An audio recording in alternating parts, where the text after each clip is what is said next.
Asalmualaikum. All right. So before we start, we'll do our opening dua, which I have up on the screen so everybody can see the translation. But Bismillah walhamdulillah wa salatu wa salamu ala rasulillah wa ala alihi wa sahbihi wa man wala. اللهم علمنا ما ينفعنا وانفعنا بما علمتنا إنك السميع مجيب الدعاء. اللهم إني أعوذ بك من علم لا ينفع ومن قلب لا يخشع ومن نفس لا تشبع ودعاء لا يسمع. ربنا لا تزغ قلوبنا بعد إذ هديتنا وهب لنا من لدنك رحمة إنك أنت الوهاب. رب اشرح لي صدري ويسر لي أمري واحلل عقدة من لساني يفقهوا قولي. All right. Bismillah. All right. So today's topic is the ideal Muslim husband. We're continuing with the ideal Muslim series, right? So a few things I want to kind of go over before we dive into it. So first off, the book doesn't really go into the rights of husbands and wives. It's more focused on the character. So the personality of the husband and the personality of the wife. Today we'll talk strictly about the husbands, and then next week we'll talk about wives. But one of the things I want to kind of go over before we start is I think we are fed a lot of propaganda about what love is supposed to be, what marriage looks like, and what a successful loving relationship looks like. So I want us to kind of dump all of our preconceived notions right now and start from scratch. And I'll tell you a quick and funny story. My mom, when I was like 16, she used to always tell my aunts, and I hated when she would say this, she'd always say, I really want Eman, me, okay, to marry a really religious guy because even if he doesn't end up loving her, he'll be fair to her. I hated that statement because I'm a Disney baby. I'm a hopeless romantic. I'm like, I want my love story. I don't know what you're talking about over there. Don't bring me that, okay? And so, and just so you know, they're not mutually exclusive, okay? But what I learned as I grew up is what she was trying to say is that she wants someone who truly understands the religion so that no matter what, he'll always treat me well, right? And so when we talk about love and romance and everything, it is packed into this. But the first thing we got to look at is the character, because love is a very whimsical feeling and it can come and go. So it can't be the basis of why we choose a husband or why we choose a wife. There has to be more to it than that. And that's what Islam teaches us.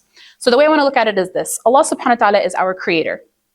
Okay? So he created us. So he knows us better than anyone.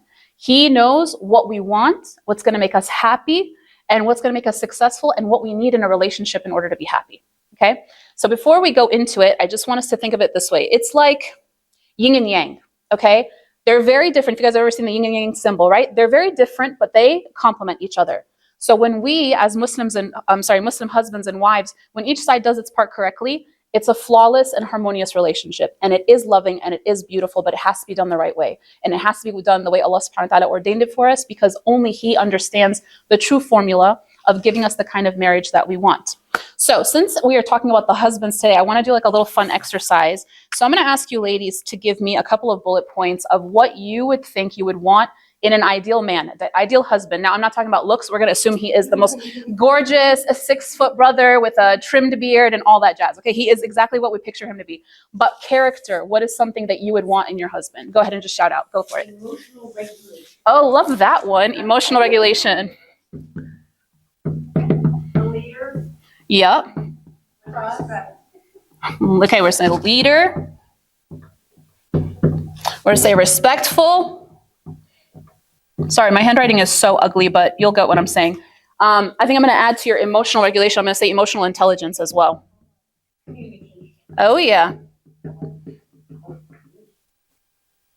Okay, communication. Honest. Loyalty. Loyal. Love that one. Anything else?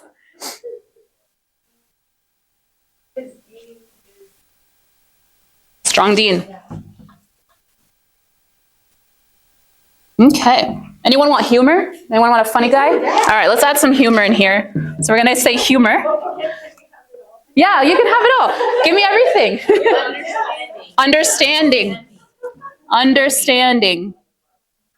And I promise you, I know what I'm writing, so I'll go through it as we go. Anything else that comes to mind? What can he be attractive? Of course he's attractive. We made that a thing, but I'm going to add it here. So he's attractive. Responsible. Heck yeah, financially responsible.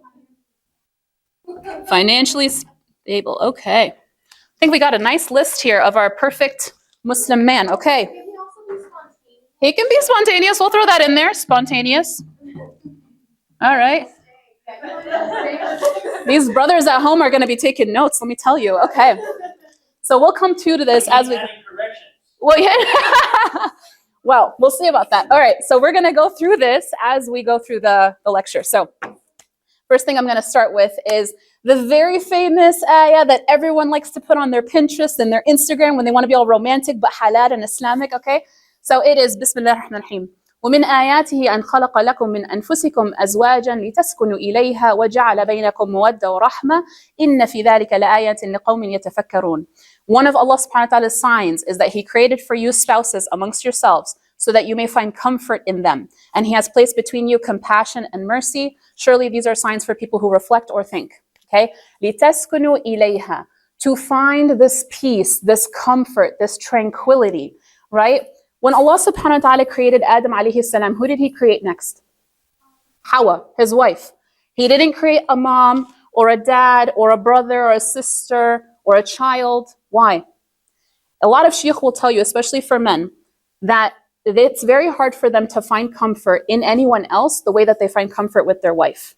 Okay? They can have great relationships with their homeboys and their family members, but there's only so much they're going to share with the boys. There's only so much they're going to share with mom and dad or even their siblings, right? It's not to say that they can't have deep relationships, but the deepest and most sincere relationship they're going to have is with their wife, because that is the woman that you can be vulnerable with. That is the person that you are sharing a life with. You're building a life with her. You can be honest with her, be your true self. You can lean on her. You can be emotionally vulnerable with her. She's the person who's going to build you up when you're down, right? Assuming that she's a righteous wife, right? So just to clarify, a woman, for the men out there, a woman can make or break you, okay?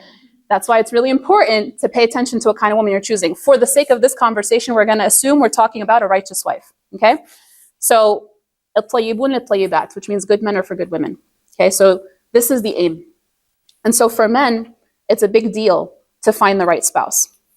Let's talk about the benefits of marriage. Of course, number one, protecting from sins and temptations. Now, we're going to talk about this from the male's perspective this week, and then inshallah next week we'll talk from the women's. But of course, for the men, right, protecting you from the fitna, okay? You can have a very halal, intimate relationship with your wife. Actually, every type of intimacy you share with your wife is considered sadaqah or charity, okay? So you're getting rewarded every time you're sweet with your wife.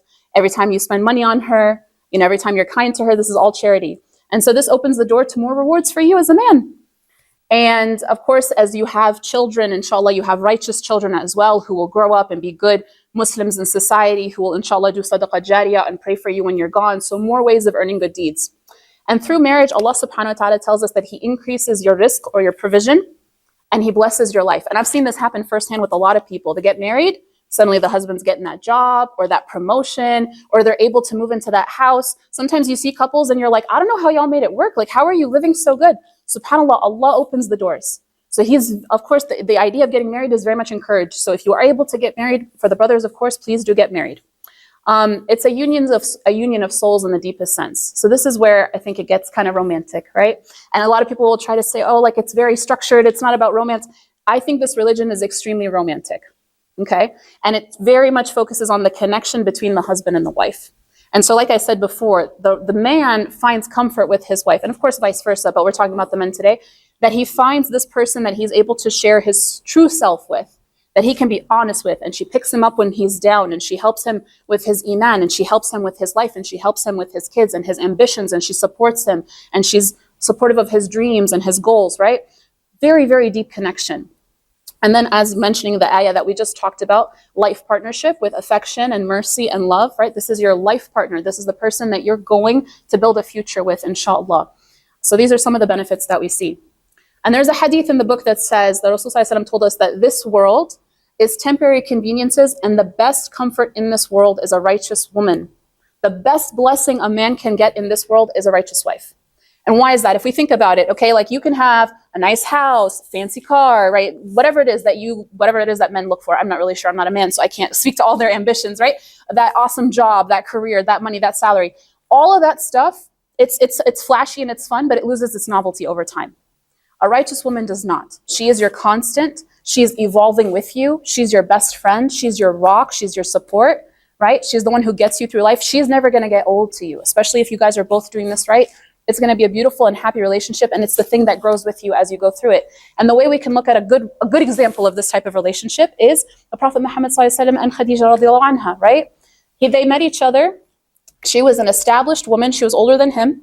She was from a good tribe, noble lady. She was widowed. She had kids. She was wealthy. She had her own business. She was self-sufficient. She really didn't need a man, okay? The Prophet ﷺ was 25 years old. He happened to be assisting and running one of her caravans or one of her trade caravans. And he was so, mashallah, he had so much hayat, so much shyness that he was embarrassed to even come to her to ask for his wages. He had his colleague go and ask.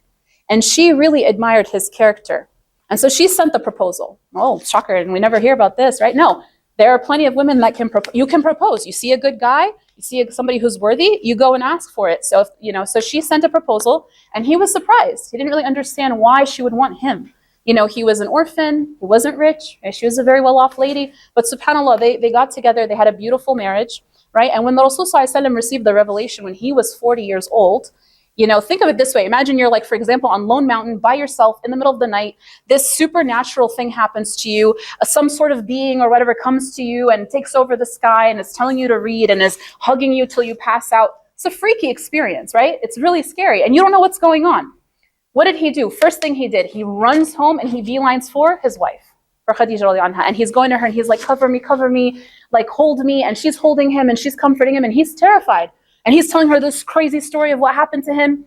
And so she's reminding him, you're a good person. Allah will never fail you. Allah's going to take care of you. Like, we're going to figure this out. And she believed him. And then, of course, she took him to her cousin and he explained to him, this was an angel. You're going to be the prophet.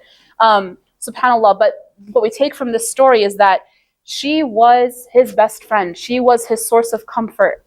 And she stood by him in the hardest times. She went through the torture of the Muslims, the starvation, the boycotts. She put all her money into his cause. And subhanAllah, even after she passed away, the Rasul ﷺ always had a high regard for her and said, she stood by me when no one else did. She believed in me when no one else did. She's the first one who believed in me. So as a righteous woman, this is the kind of blessing that we're talking about when we say that a woman is the best blessing for a man. A righteous woman is the best blessing for a man. So what does the brother need to be, or what does he need to do? What does his character need to be like to be worthy of this type of partnership? Into it. Number one, he follows Islamic guidelines in his marriage. Thank you, Jackie. So he's strong in his deed. We're going to knock that out. There is a hadith that is mentioned in the book, and it's got many variations, but essentially this is the gist of the hadith. It talks about how woman was made from man's rib. And as we know, a rib is a curved bone. If I try to straighten a rib, I'm going to break it, right? The idea is this. Men need to understand that women were created in their unique feminine nature. Remember, I told you in the beginning, Allah subhanahu wa ta'ala created masculine and feminine. They go hand in hand. They are different, but they are meant to complement each other, right? So if the husband tries to morph the woman or change her nature or, force her to be a way that she isn't meant to be naturally, she's going to come out of her feminine. She's going to be in her masculine. She's not going to be happy. He's not going to be happy. The relationship's going to fall apart. You're going to get divorced, okay? So what is this teaching the men? It's teaching the men that they need to learn to be patient, to be understanding, to accept women as they are in their nature, and to work around it, right? Turning a blind eye to her faults and maintaining a calm home environment. You don't want the man shouldn't nitpick on every little thing she does. There's going to be things you don't necessarily love that your wife does or she says, or maybe you disagree with. You as the man need to overlook some of that stuff. Pick and choose your battles. Not everything needs to be an argument. Not everything needs to be petty. You are the calm. You are the peaceful in the household, right? So this is part of being patient as a husband. He treats her with kindness. The Prophet ﷺ emphasized this so many times in so many different ways.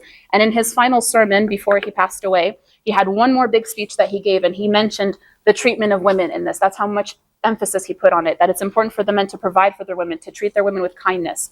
And he said, the believer who has the most perfect faith is the one whose behavior is best. And the best of you are the ones who are best to their women. So it is a big expectation of the Muslim husband to always treat his woman well, treat her with kindness. I think we talked about respect on here. Yeah, respectful. Oops, I'm going to cross that out. Okay. So on to the next. He treats his wife with kindness, even if he doesn't like her. This one was kind of interesting for me to read. So there is an ayah in the Quran where Allah subhanahu wa ta'ala tells us that you might not like your wife, but there might be a lot of khair in her that you're not seeing. There's goodness in her. So for men, they need to be able to look at the woman. Nobody is perfect, right? There's going to be faults in everybody. None of us are perfect, but it's for you to be able to look at your person and say, okay, what good parts of her can I focus on? Maybe I don't like the way she cooks, or maybe I don't like the way she does this, but mashallah, she's a very religious woman, or mashallah, she's a very kind lady, or maybe she's a very generous lady, or she encourages me in my deen. You got to look at the woman and think, does she have goodness in her that I can work with? Now, obviously, there can be deal breakers, and that's a whole other story. There's a reason we have divorce available. But at the end of the day, regardless of how he feels about her, he still has to treat her with kindness. There was a man who came to Umar radiallahu anhu and told him, I want to divorce my wife because I don't like her. And he got really upset, and he said, Ya waylatak, like, woe to you. Like, do you think that households are just built off of love? Where's your care? Where's your consideration for this woman that you are responsible for? Right? So she's a human being. When you sign off on that nikah, when you take in that woman, you are accepting responsibility for her. Right? She is now your responsibility, her emotional health, her physical health, her mental, everything you're responsible for. She's not a piece of furniture or a shirt that you can switch in and switch out when you get bored. Right? This is a real person. So you brothers have to be very careful when you are selecting your wife. Yes, marriage is here to help protect you from the fitna, but don't be like too whimsical with your choice, because this is somebody you're going to share a life with, right? So be responsible in your decision making. Couple of characterizations of a husband. He's chivalrous, he's noble, he's courteous, he's patient, tolerant, generous, strong in character, he's protective of his woman, right? He and his wife enjoy each other's company. Your wife is your best friend, okay? I don't know where this notion sometimes comes through culture where it's like they don't have this relationship. No, your wife is your go-to person. She is your buddy. Enjoy your time with her. Go out with her, travel with her, joke with her, bond with her. Do whatever it is you guys like to do together. And the husband also greets his wife with a smile and is a pleasant presence in the home. Obviously, part of having a good wife is when you have a bad day at work, you can come home and you can offload and you can vent to her. She's your person, for sure. But don't make your presence in the house a negative one. You don't want your wife and kids to go, oh my God, he's coming home. That's not what you want to be. You want to be something exciting for them. When you tell your wife, you text her, you call her, you say, I'm on my way home, you want her to be excited. She's getting dolled up. She's getting cute. She can't wait to see you. Why not? That's your best friend. You should be happy to see each other. So you want your presence to be beautiful. When you think of the Rasul Sallallahu Alaihi Wasallam, he was a pleasant presence in his home. He had plenty of disagreements with his wives, by the way. There's plenty of stories about it. But of course, his entrance into the home was always a happy one, right? Everybody always loved to be around him. Husband helps out around the home. Guys, help your wife out. She doing the dishes, dry them. You know, you see her tired, go do something for her. She's sick, make her a cup of tea or make her soup. Like, you can help around. The Rasul Sallallahu Alaihi Wasallam would help clean the home, would mend his own clothes. There's no shame in it, right? And you don't have to advertise it to the universe, okay? But being a helpful and considerate partner, okay? Comfort her when she's sad. All right. I don't want to say this, but I'm going to say this, okay? Women are very simple, not simple-minded. I'm going to correct that, okay? Like, we are very smart, and part of being a righteous woman is actually being intelligent and being a participative partner. But we are simple in the sense that we are very easy to please, right? As long as you are gentle, you are kind, you are considerate, you actually care about your woman, it's not going to be that hard to calm her down. If your wife is upset, I don't know if you guys, have you ever heard of the cuddle hormone? No? Okay. So in science, like, if a woman's upset and you hug her, you give her some sort of affectional touch, there's a hormone that's released in her brain called oxytocin, and it starts to relieve the stress in her body. It's called the cuddle hormone, okay? And this is what works on women. So guys, hug your woman, okay? It's not that bad. Like, it does not need to be that difficult. You guys are going to have disagreements for sure, but you need to be the kind of man that can't stand to see his wife upset. You can't stand to see her hurt, whether it's from you or someone else. You don't want to see her cry. You don't want to see her upset. And when she sees that you're so concerned about her well-being, naturally she's going to fall into it with you, and she's going to be very easy to work with. I saw a story from a sheikh one time. He was saying that his son upset the mom, so the sheikh's wife. And so the son came to the dad, and he's like, hey, like, she's really mad at me. I don't know what to do. So he's like, okay, go get her some flowers. Go do this. Go do that, right? So the son goes, fixes it with his mom, and he comes back to his dad and goes, okay, cool. Like, she's good with me now. And the sheikh goes, now apologize to me. He goes, for what? I didn't do anything to you. He said, you upset my wife. You apologize to me too.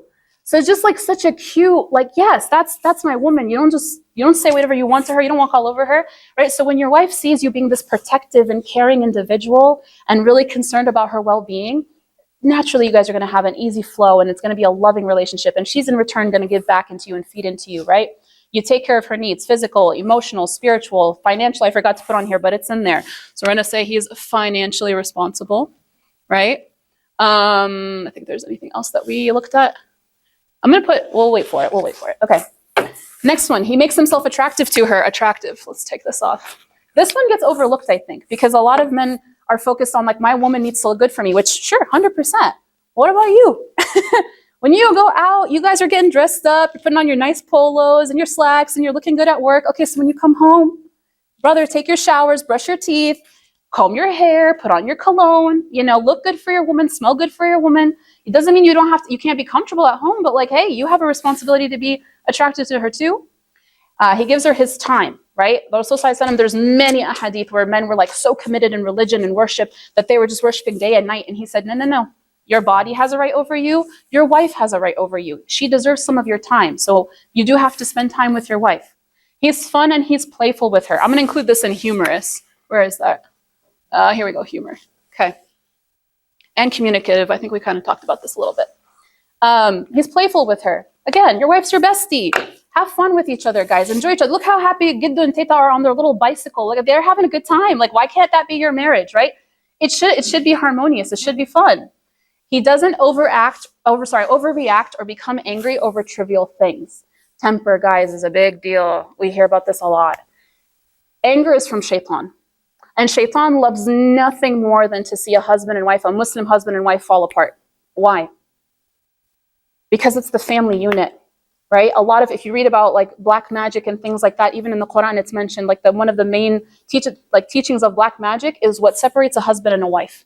Shaitan loves to see this relationship fall apart because if I can break this stable, healthy marriage, then I break the Muslim ummah. Whatever children they're going to produce or not going to produce, it's going to be an unstable situation, right? So the shaitan loves to break a good marriage. So keep this in mind.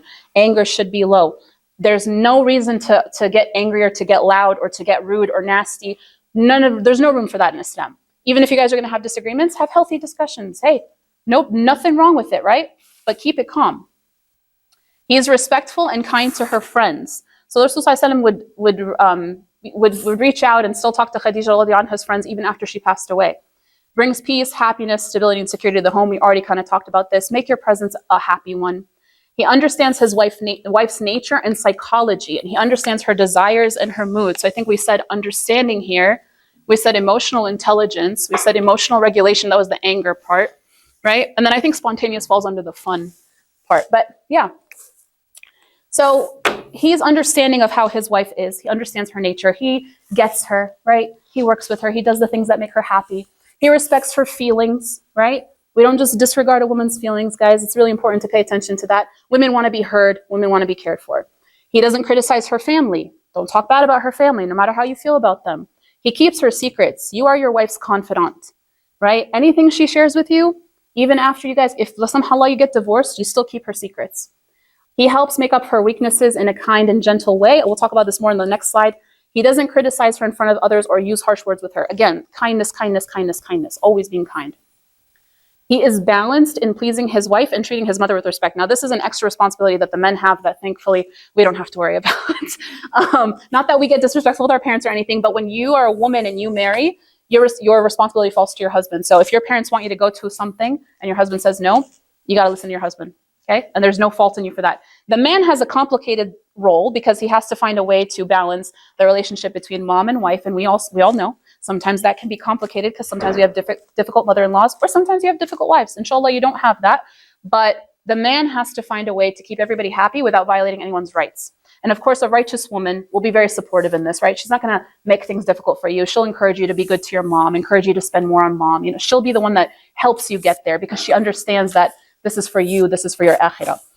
He fully understands his role as a protector and maintainer of women. Qawwam. I think, what did we mention here? Leader. We'll say leader. Yeah, okay. Okay. Qawwam is such a big word and it requires, I think this would take a whole lecture on its own on what Qawwam is, okay? But essentially, above just being responsible for her safety and her well-being and emotional well-being and everything, the idea behind Qawwam is the man is the leader of the home. Okay, and he is responsible for his wife, and he is responsible for her religion. He is the leader of his household, so the way that the religion is being held in that household falls under him. And so, brothers, this is where we have to talk about being responsible with your decision-making when you're choosing a wife. Because at the end of the day, A righteous wife will probably be open to your suggestions. If he notices that his wife is doing something haram or omitting something that she's supposed to do, a fard or something, and he brings it to her attention, if she's righteous, she'll probably to it, as she should be, right? But then when you're choosing a wife and you're choosing somebody that you know is not going to be receptive, the second she becomes your wife, anything haram she's doing, you're being held accountable for. You're responsible for that. You're going to be asked about it. So be careful when you're choosing your woman. Yes, you have the right to choose a woman because you think she's beautiful or for her wealth or her lineage or her deen is the final one, right? And the deen is the most encouraged. But you got to be careful with what you're choosing because at the end of the day, you're going to be asked about how she behaves and how her Islamic religion is. So this is something that the man has to pay attention to. And obviously, a righteous woman will be cooperative in this, right? She's not going to fight him on it. She's going to understand that this is his role, and she's going to understand that the goal for this couple is to get to Jannah together. We want to go through this dunya. We want to support each other through the hard times, but we also want to eventually, inshallah, reach the final goal, which is Jannah. Okay. And so this one is kind of for me, but I wanted to put this in here because this is the romantic side, okay, that I like to talk about.